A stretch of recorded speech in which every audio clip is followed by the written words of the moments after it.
मुनि समाज का संस्थापक आदि मुनि सर्जगेश्वर सदगुरुदेव शिव मुनि महाराज का कहना है कि सत्यार्थ प्रकाश में आराम से लेकर अंत तक और सत्यार्थ का प्रकाश है, सत्यार्थ का नहीं। सत्यार्थ प्रकाश ही नहीं, सभी मजहबी पुस्तकों में अनर्गल और झूठी बातें भरी पड़ी है। अतः परम सत्य की ओर प्रवृत्त होने के लिए मन से सब झूठाइयों को खंडन करके निकलना होगा। झूठाइयों का खंडन करके बिना निकाले, झूठाइयों को झूठ जाने बिना परम सत्य की ओर प्रवृत्ति नहीं होगी। अतः असत्य का खंडन करना, झूठ को झूठ जानना, उस पर सत्य की ओर पहुंचने की पहली सीढ़ी है। कोई भी निर्माण कार्य बिना विनाश कार्य के नहीं होता। नया और सुंदर मकान बनाने के लिए पुराने खंडर को गिराकर बराबर करना ही होगा। आपके पहनने योग्य कपड़ा बनाने के लिए कुशल दर्जी को कपड़े को काटना छाटना आवश्यक है।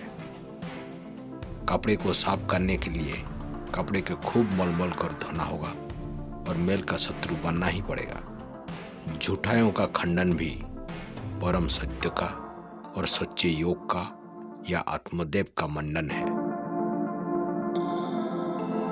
सत्यार्थ प्रकाश के पहले ही पृष्ठ का खंडन हो रहा है।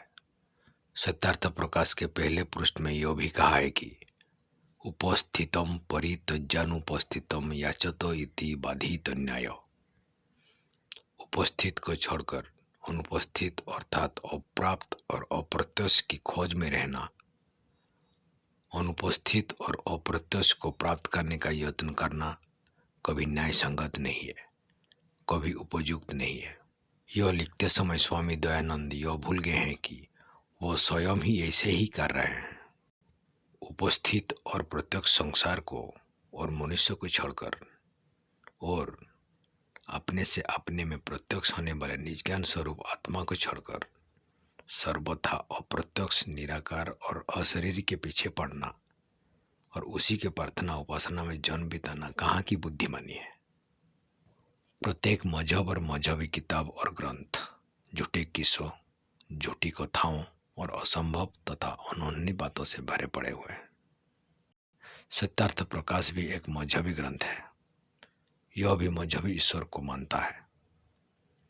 इसने सबकी झूठाई का, सबकी अनहोनी और सृष्टिक्रम की विरोधी बातों तथा कथाओं का खंडन किया, पर मजहबी ग्रंथ होने के कारण स्वयं भी उससे नहीं बच सका।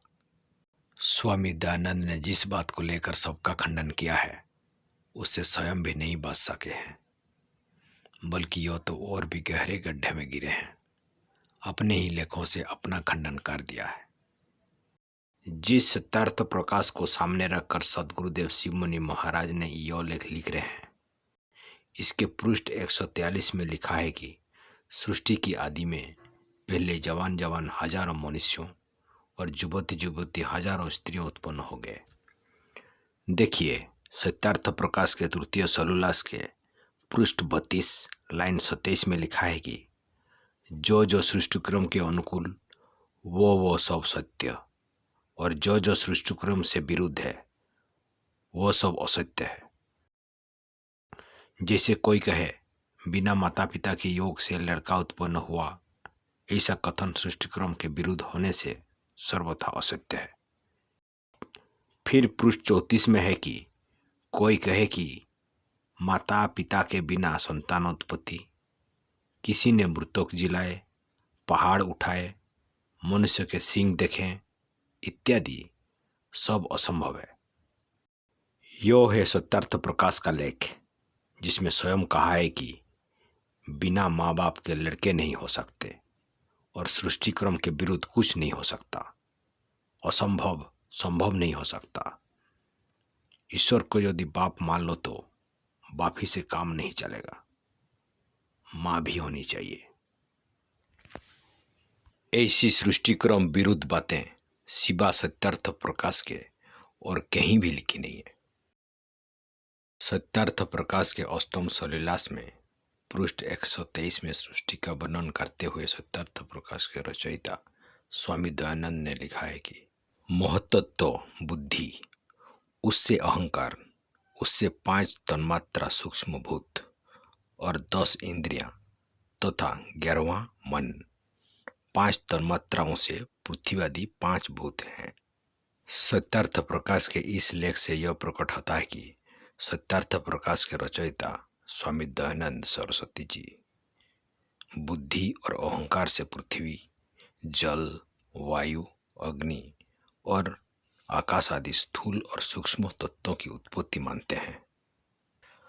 पर अहंकार तो वो वस्तु है जिससे इस रूप में आत्मा अपने होने का भाव प्रकट करता है। यह अहंकार कोई तत्व या पदार्थ नहीं है। अहंकार ओहम या हाम का एक भाव है जिससे चेतन होने का भाव प्रकट होता है। अहंकार से पृथ्वी, मिट्टी, पत्थर आदि और जलादि स्थूल तत्व का प्रकट होना इसी सत्यार्थ प्रकाश के अनुसार ही असंभव है, झूठ है और सृष्टिक्रम के विरुद्ध है। वैशेषिक दर्शन के एक सूत्र है, कारण गुणपूर्वक, कार्य गुणिदुष्ट। इस सूत्र का प्रमाण देते हुए स्वामी जी ने कहा है कि कारण के समान कार्यों में गुण होना चाहिए। जैसे मिट्टी से बना घड़ा भी मिट्टी है, मिट्टी स्थूल है और जड़ है, अतः इससे बना हुआ घड़ा भी स्थूल है और जड़ है। इसी सिद्धांत के अनुसार स्वामी जी जगत का उत्पादक ईश्वर को नहीं मानते, क्योंकि ईश्वर चेतन है पर पृथ्वी आदि तत्व जड़ है। ब्रह्म अदृश्य है और जगत दृश्य है। इससे यह साफ प्रकट होता है कि स्वामी जी के सत्यार्थ प्रकाश के अनुसार जड़ का उपादान कारण चेतन नहीं हो सकता, चेतन का कार्य जड़ नहीं हो सकता। आप प्रश्न यह है कि अहंकार या अहंकार का भाव चेतन में होता है, जड़ में अहम का भाव नहीं होता। अतः अहंकार जो चेतन का भाव है उससे पृथ्वी आदि जड़ तत्वों का उत्पन्न होना असंभव है। अतः सत्यार्थ प्रकाश के अष्टम सरोल्लास का वो लेख अहंकार से पृथ्वी आदि पंचभूत उत्पन्न है, यह असत्य है।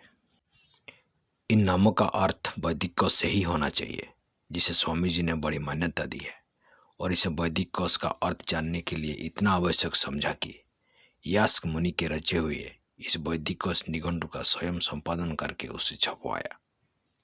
पर आश्चर्य का विषय यह है कि इस वैदिक कोश भर में स्वामी जी के कथानुसार ईश्वर के इन 100 नामों का अर्थ ईश्वर नहीं है।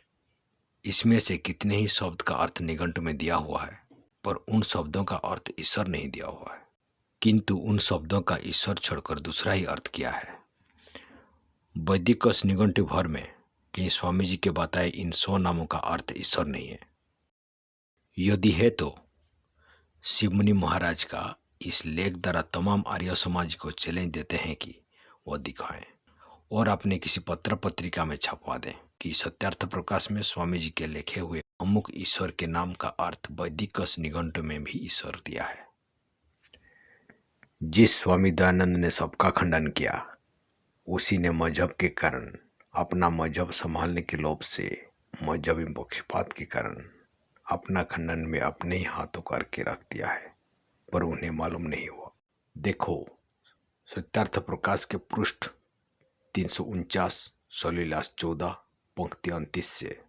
इससे पहले कुरान की कुछ आयतें हैं, जैसे हमने मूसा को किताब और मौजिज़े दिए, हमने उनको कहा कि तुम निंदित बंदर हो जाओ। यह एक भय दिया जो उनके सामने और पीछे से उनको और शिक्षा ईमानदारों को। अब इसके आगे स्वामी जी लिख रहे हैं, जो मूसा को किताब दी थी तो पुनः कुरान का देना क्या आवश्यकता था, क्योंकि जो भलाई बुराई करने ना करने का उपदेश सर्वत्र एक सा हो तो पुनः भिन्न भिन्न पुस्तक करने से पुनरुक्त दोष होता है। क्या मूसा जी आदि को दी हुई पुस्तक में खुदा भूल गया था? मतलब यह है कि स्वामी जी के मंतव्य अनुसार ईश्वर के बनाए हुए ग्रंथ में पुनरुक्त दोष नहीं होना चाहिए। इनके मत से पुनरुक्त दोष अज्ञानी जीवों के ग्रंथ में हो सकता है, सर्वज्ञ ईश्वर के ग्रंथ में नहीं। पर वेदों में जितनी पुनरुक्तियां हैं उतनी किसी दूसरे ग्रंथ में शायद ही हो। अतः इस प्रमाण के अनुसार वेद ईश्वरकृत सिद्ध नहीं होते। गायत्री मंत्र का ही कितनों बार पुनरुक्तियां वेदों में पाया गया है। तत्सवितुर्वरेण्यं भर्गो देवस्य धीमहि धियो यो न प्रचोदयात्।